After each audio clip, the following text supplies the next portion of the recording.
فاسألوا أهل الذكر إن كنتم لا تعلمون.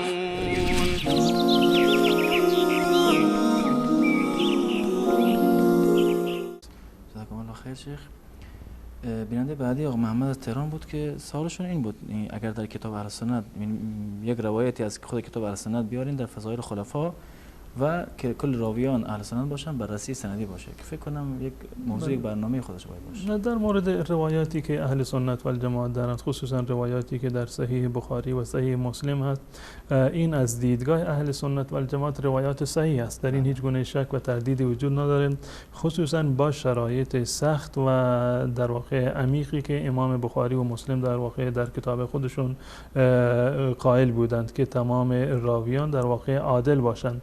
و این تفاوتی که در میان شیعه وجود داره و در میان اهل سنت در این اصطلاحات وجود داره، با اینکه شیعه اومدن این اصطلاحات رو از اهل سنت و الجماعت گرفتن، در مذهب و اهل سنت و الجماعت و در اصول محدثین اهل سنت و الجماعت وقتی که گفته می شود که فلان فرد در واقع ثقه هست، یعنی این به معنی عدالتش هست، یعنی یکی از الفاظ اثبات عدالت همین ثقه بودن خود فرد هست.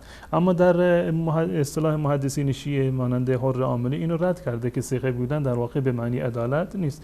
روایاتی که در اهل سنت و الجماعت هست تمامشون اهل سنت و الجماعت هستند. در باب روایت، در باب فضائل اصحاب رسول الله صلی الله علیه وسلم، در صحیح بخاری، در صحیح مسلم کتابی وجود داره با نام کتاب فضائل هستند. ابواب جداگانه برای فضائل هر یکی از اصحاب رسول الله صلی الله علیه وسلم و اهل بیت وجود داره که از دیدگاه اهل سنت و الجماعت این روایات صحیح هستند.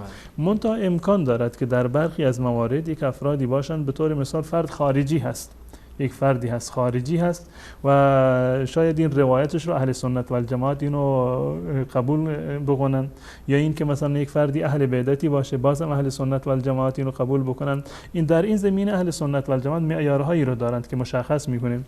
در مورد روایات خارجی ها بدین خاطر قبول میکنند که راستگوترین انسان ها در طول تاریخ خوارج بودند، زیرا که دروغ یکی از کبایر هست و به اعتقاد خارجی ها مرتکب گناه کبیر کافر هست.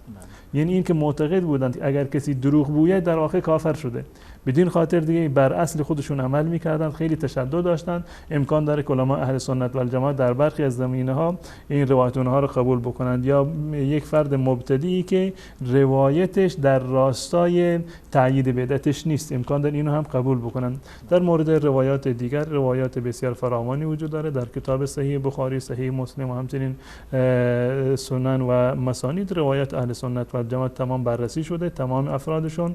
و جالب اینجاست که در کتاب‌هایی که در این زمینه نوشته شده مانند سیر اعلام نبلا یا کتاب‌های دیگری مانند تاریخ اسلام، تاریخ دمشق، هر یک از اینها در آن 2-3 قفسه یعنی جا گرفتند، یعنی راویان رو تمام اهل سنت و الجماعت نقد کردند و عدالتشون رو، اونهایی که ثابت هست روایت اونها رو صحیح می‌دونند. کسی که عدالتش ثابت نباشه قطع نظر از این که اهل سنت باشه یا کسی دیگر باشه روایتش قبول نمی‌کنند.